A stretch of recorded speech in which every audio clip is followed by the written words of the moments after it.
Hello. Hello. That was once for video 6 and once for video 5 because I forgot to in video 5. Sorry about that. I hope it didn't make you feel bad. Here's video 6 with not a very good marker at all. Started off wrong. Okay.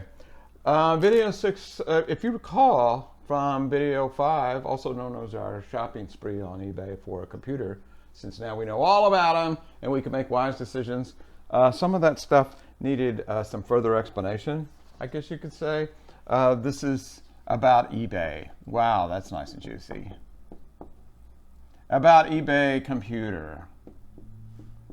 It was that Lenovo ThinkPad, which may or may not be a good deal. Who knows? But we need to be able to make informed decisions if we're going to spend money like that on eBay. Before I even get started with the numbers that I put off, since I'm naturally long-winded, I'm going to do some other stuff first. Here's some basic terms that if you're going to talk as if you know what you're talking about computers, you're probably going to want to know what these are. The CD thing, CD is compact disc. CD, compact disc. That's a D. It got squashed. Looks like it got run over, excuse me. Compact disc, CD-RW, you might have seen that. That's a compact disc, abbreviated. Well, not much, is it? Comp disc. Read write.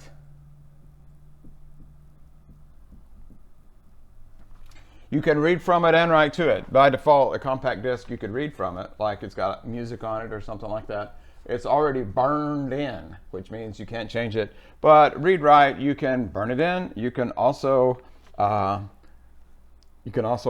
it and put new stuff on there, kind of, sort of. The funny stuff goes on behind the scenes, but that's good enough. CD-ROM, that's the default. The ROM, I'm going to do the dots for the CD. ROM is for read only memory. And that's what I mean by it's burned in. It's not even technically memory. CD-ROM is long-term storage. That's LTS. But it's still called that. It's a flavor of memory. It's in the memory hierarchy. It's in the same family tree. But it's read-only in that you can't put new stuff on one of those. DVD. Everybody thinks that means digital video disc, because that's what they were almost always used for.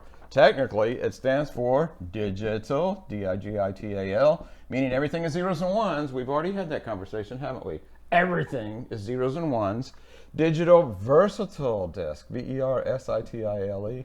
You can store other things on a DVD. It's just got a much higher capacity than a CD. Disc. And these weren't in that particular auction on eBay we looked at, but you're going to see these in probably most of them. So this is just covering all the bases here. And there's other stuff you could see as well. LCD, I'm not going to write all these down. LCD is liquid crystal display. That's just one of the types of displays that it might have for a computer. The old one was CRT, cathode ray tube. Those are those gigantic TVs that Grandpa has to get you to help him carry downstairs because they're too heavy for any one person. All that kind of stuff. Oh, some important terms for us that you probably are not going to see in the eBay auctions. Bit. I've been talking about bits since day one, maybe even since day 0. 0 and 1. Cool how that worked out. Bit is a single, 0 or 1. So when you get things down to the elemental level, cannot further be divided, not even into quarks or electrons or anything. When you get to the final rock bottom, lowest level in computer science, everything is bits. Everything is either 0 or 1. Now, we don't often, well, I don't guess anybody does really often, but we don't deal with individual zeros and ones. In fact, we cannot even get a hold of an individual 0 or 1 in memory. The smallest chunk of memory we can get, someone was clever with the terminology here, by the way, a bunch of bits are a byte, B-Y-T-E. And that's not a collection of random bits. That's actually a sequence of 8 bits in a row. And that's how I'm going to write it. A sequence as opposed to a set. Because they're all next to each other, one after the other. A sequence of 8 bits. You might think, Well, you can't really store very much in 8 bits. Here's what it looks like. Here's Fig.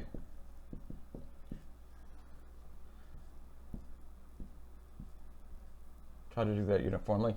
Let me make one up. Here is a byte for you. Mouthful. 00110101. Ta-da! I made up a byte. But the significance of that is a couple of things. That is the smallest, what's called individually addressable chunk of storage, chunk of memory. The smallest piece you can ask for is 1 byte at a time. So if you need to know a particular bit, I want to know what this bit is right here, then you have to do sort of logical reverse engineer type operations. We'll perhaps look at some of those down the road. We'll see. But when you tell the computer, get me this out of memory, that's the smallest you can get. And now I've said that every single possible way I could think of to say. That's why bytes are significant. What can you store in a byte? A single keystroke. You can store that in a byte. Punch. I don't want to mess up my video, but if I were to punch a lowercase b on the keyboard, that sends a sequence of 8 bits through input into the computer so that it knows that I hit the B key on the keyboard. It only takes 8 bits to represent all the different keys on the keyboard. There are a lot of things, actually, that can be stored in 8 bits. You might be surprised. But that's a really common one. What else? You know what? I don't need those terms anymore. And I do need a whiteboard space. So all these are going to go away. And I'll finally get to what we're actually here for, the eBay stuff.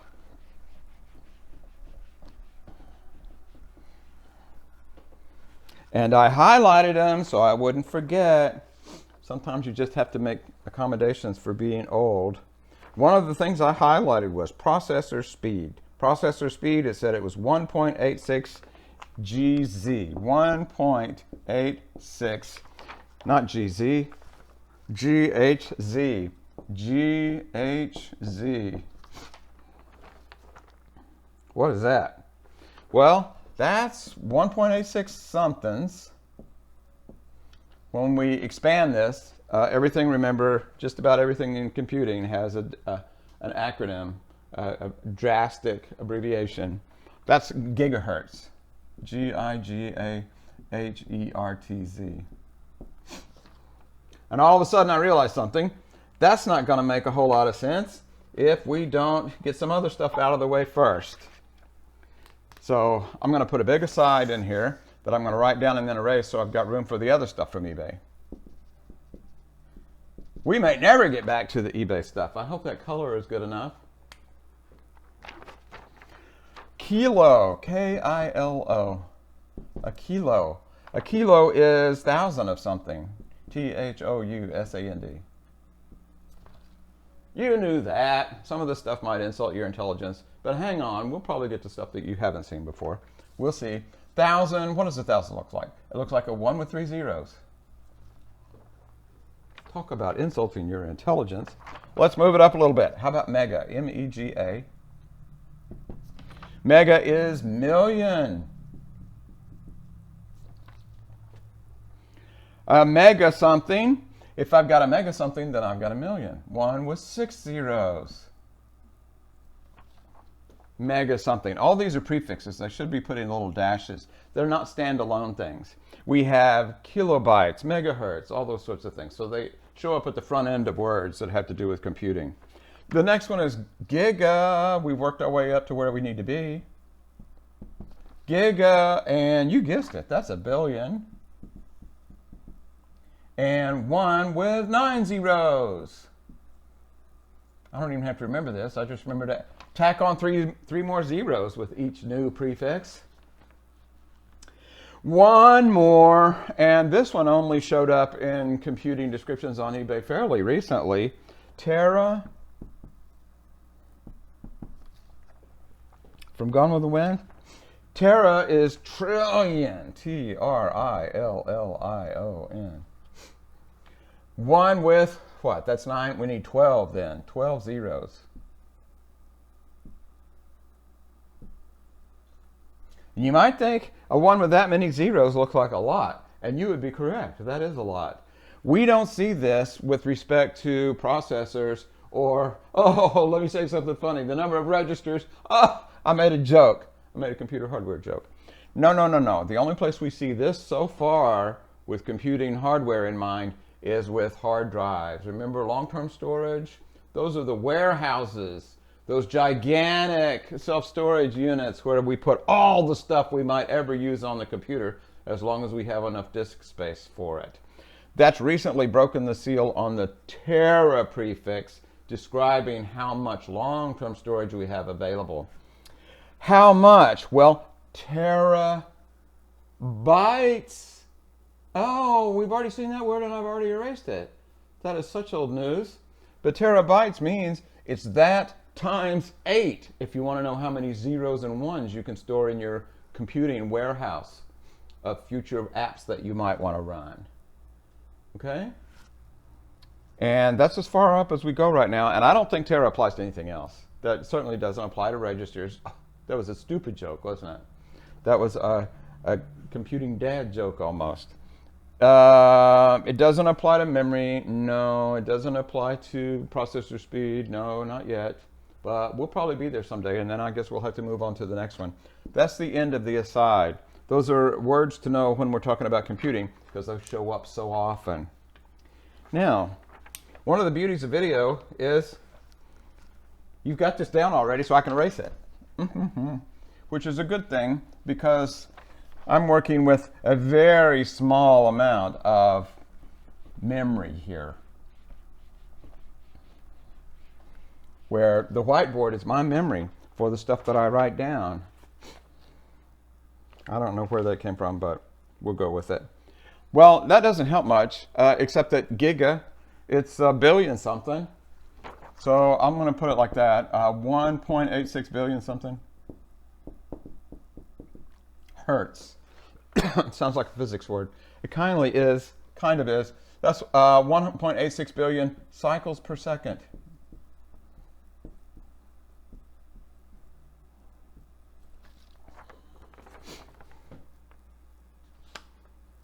Which is not self-explanatory. Let's go ahead and do the number. Let's see how big a number that is. 1.86 is 1,860, and we got to fill it out so that it looks like a billion. What are we up to so far? That's like 1 million something. That's like 1 billion something. So there, we did the easy part. That's the number. Cycles. It's not bicycling, it's still computing. That many CPU cycles per second.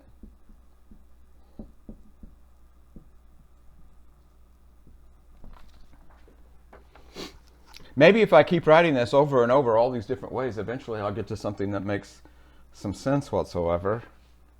CPU cycles. Why does CPU have a cycle? Well, this is definitely a speed, and it seems like it's really fast. It's more than 1 billion per second of these things. Do you remember from earlier videos where I said the CPU, bless its heart, can only do one tiny little individual operation at a time? Well, it turns out those operations have to be done in very strict sequence. A program just doesn't give a bunch of instructions to the CPU and say, knock yourself out, do what you can with these. The control unit, remember, has to make things happen in a very particular order. I don't know if you are old enough to play the school ground game red light, green light. But if you remember, the rules of the game are you can only move, you can only do stuff when the green light, when the person that's in charge turns around and says green light. Is that how it works? No, they face their back to you and say green light. When they say red light, you stop, and then all the motion freezes. Here's where I'm headed with this. What the clock, it's called a clock, it's actually another computer chip. What the clock does inside the computer is make tick-tock like a clock, where a tiny little stream of power goes up to 1, which is on, like turning the light switch on. There's a good metaphor, I'll use that. Let's go with that. So I turn the light switch on. Now, the computer can see. Then the light switch gets turned off. Then the light switch gets turned on, then it gets turned off. Why? Why all this messing with the light switch? We're going to pop our light bulb here. Well, it turns out that one cycle is just the amount of time it takes to do one specific one of those tiny little boiled down almost nothing operations. In one cycle, maybe we copy a number from memory into a register because the CPU is going to use it for some arithmetic. So let's say that's what happens the first cycle. Then it's time for another instruction. Power goes off. When the power comes on again, when the lights are turned on again, then in this amount of time, we load another register with what's from memory. So here's where we get our first operand, first register load. I don't know why I'm trying to write these. This is where we load the second register.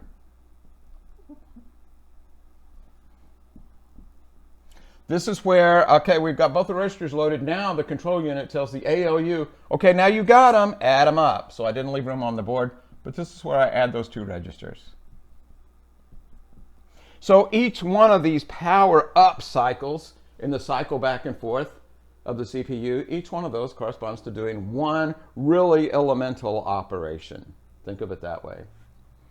And the more of these cycles you can cram into 1 second, the more work you can get done. Which begs the question, why settle for this? Well, actually it begs several questions, doesn't it?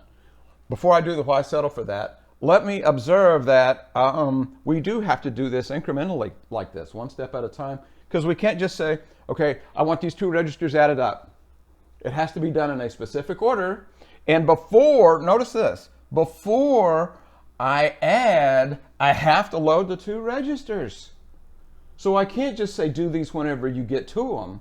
I have to make sure that the addition operation waits until the first register's been loaded, then the second register's been loaded. Now they're ready to add them up. If I had a bigger whiteboard, now I'll copy that to a register. Now I'll take that register contents and put it back out to memory. One step at a time. If you've ever seen videos in your history class of the Panama Canal, when one of those big ships goes through, they don't just say, here she comes, and open up all the floodgates, and the ship sails on a tsunami from one side of the Panama Canal to another. No, it has to be done incrementally. It's like going downstairs or going upstairs. They go through locks, one at a time. Same thing's going on here. We don't want all this electricity just flow through the CPU all of a sudden. It has to be done sequentially, or we're not going to get done what we need to get done. Here's another metaphor for you. If you've ever been to maybe your great-grandfather's house, and they got one of those gigantic clocks that's on the floor, it's even called a grandfather clock. It makes noise, it keeps you awake all night. It's got a pendulum swinging back and forth. What that pendulum is doing is controlling how fast the spring, which is the power for the clock, is controlling how fast that spring can unwind. That spring is connected to a gear with sprockets on it. What the pendulum is doing is making sure it only moves one little sprocket at a time. Why? Why do that? Well, one of those clicks corresponds to 1 second. If I decide, well, you know what? I want time to fly. So I get rid of the pendulum. It does not control how fast that gear can turn. Then right after you let go, after you've wound up the spring, then it's all going to unwind all of a sudden. Same thing here. If we don't make this stuff happen one tiny little baby step at a time, then just that power flows through, then it's just chaos. Nothing gets done. And that's enough metaphors, I think, for one particular thing, huh? Now, back to the old question. And I'm so impressed with myself right now. I think I even remember what the question was going to be. The question was going to be, why limit ourselves for this? Why don't we go ahead and break the Terra seal on the CPU speed? In other words, why don't we do these twice as fast? Why don't I split each one of these clock cycles in half so that I get twice as many cycles per second? There's a limit to how far we can do that. There's a limit to how much we can shorten the clock cycle for this reason. There is, even though it's tiny, there is some distance that the speed of electricity, also known as the speed of light, can travel from copying something out of memory into copying it into a register. There's just a limit to how fast we can make that happen. It keeps getting shortened all the time, but it is certainly not flat. It's not instantaneous. So what we have to do is look at these operations and find out which one of those is going to require the most time, which typically corresponds to the longest distance that electricity has to go in your computer. I'm having trouble finding the words. The caffeine's just not doing the trick. Okay, there is some tiny little physical distance, but still it takes some time to travel that distance.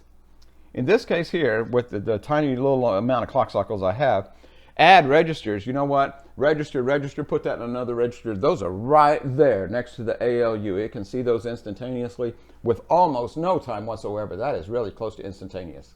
So the add operation itself and putting the result in the register, that's almost nothing. This, go off to that memory way over there. Find that number, copy it into the register. Even at the speed of light, that's going to take some amount of time. And that's what limits the clock cycle.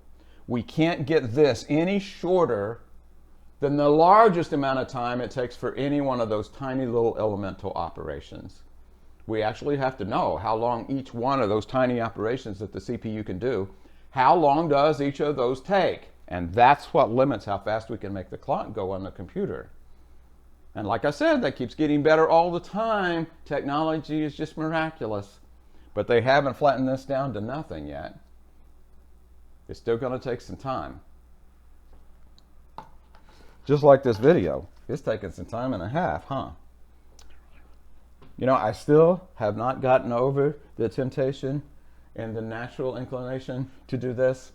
Are there any questions? There probably are. Jot down the questions. Stop by office hours. Bring your questions to class on your designated class meeting. But that's what this is all about. That's what this is trying to tell us. You could view it this way. It's trying to tell us how many tiny little elemental instructions this particular CPU can do in a second. It can do this many.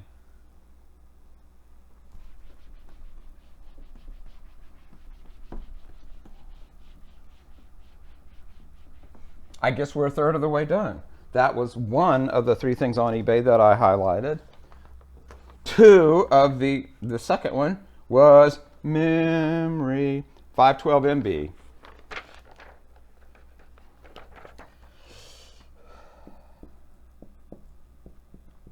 And don't worry, we can dispose of this one pretty quickly. Pretty quickly for me is like a football minute, huh? 512 MBs. Oh, and I marked all over my hard copy printout of the eBay auction. 512. M is mega. Mega, and we know what that is. We just now looked at that. Bytes, we know what that is. We just now looked at that. We know everything. So that's 512. Mega is million. 6 zeros. Bytes. I'm not sure what else to say about that. Oh, I can say, well, that's not really what I wanted to know. I wanted to know how many bits, how many individual zeros and ones can be stored in memory. This is memory. How many can be stored right there next to the CPU for its quick access? Projecting back to a previous metaphor, this is the size of our library table. We have a 512 megabyte library table. Can hold that many bytes. You know how many bits? Just multiply by 8. I can't do that in my head, but you can do it with a calculator. So there, yeah. I don't know what else to say. Oh, yeah, I do know. Okay, here comes the lingo. Half a gig. That's half a gig. You multiply this times 2. Wait a minute. A gig? 1024? Yeah, you know, these things are approximate. A billion is actually a little more than a billion in computing. A million is actually a little more than a million because it's actually going to be a power of 2 for reasons that we'll see when we get in, start wallowing in the bits and bytes and everything.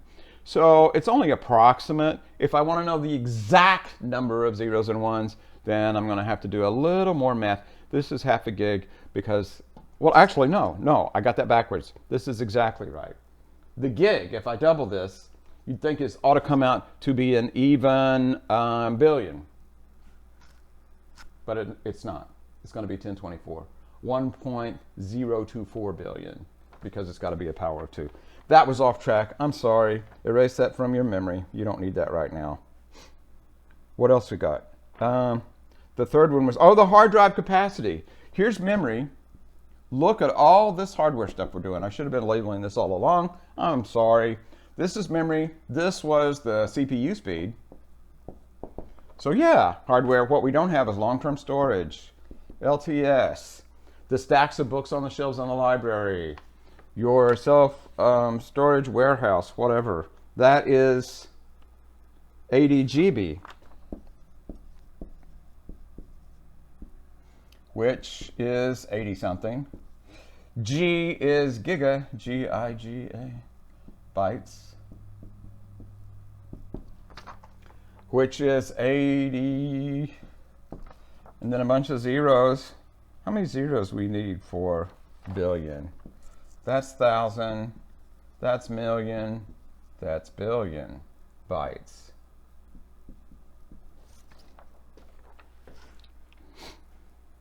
$80 gigabytes, 80 billion bytes. Yeah, that's a lot. Why? Why is there so much more of this than there is of this? Well, remember, this is like cold storage. This is stuff that holds the programs and all the pictures we downloaded off the web or took with our camera or whatever, all the music that we stored, downloaded from iTunes or wherever. So all of this is cold storage. We don't need all this at one time. This is actually quite a bit of space here. But what we do is, the stuff that we need, when we click on an icon, what we're actually doing is telling the operating system, that giant program that sits in memory the whole time so you can actually use your computer. When you click on an icon, you're telling the operating system to copy that app out of long-term storage, off of your hard drive or your flash drive or wherever it is, maybe even off the cloud. Maybe you've got a cloud storage subscription. So it copies it from these big shelves of books in the library to the table. Here's our table, so we can work on stuff. Why do we need to copy it to the table? Because until we do that, until we copy it here, the CPU can't see it. Now, again, you click on an icon on your desktop, what you're doing is telling the operating system to copy something out of here, copy something out of long-term storage into memory so the CPU can access it. Another distinction that was brought up earlier, and I'll refresh your memory. This is persistent. This stuff is not going to go away until you erase it, unless you crash your hard drive, heaven forbid. This is volatile. The contents of memory are going to disappear when you turn the power off, when you power down, including the operating system. Again, that's why it takes a little while for your computer to start working when you turn it back on. It's got to copy, at least the parts that it's going to use right now, it's got to copy the operating system out of long-term storage into memory, or the CPU can't even see the operating system. Strange how that works out, isn't it? Was there anything else about our vintage 2007 computer that we need to discuss? I think we might have turned this thing every which way but loose. Now it's a race to see who can hurry up and buy the computer. Oh, that is such a good deal. It was less than $200. I don't know. I saw a computer at Walmart last night for less than $200 that could beat the socks off this. I think they're a little bit optimistic. At any rate, that's enough of this for now. So I'll see you online.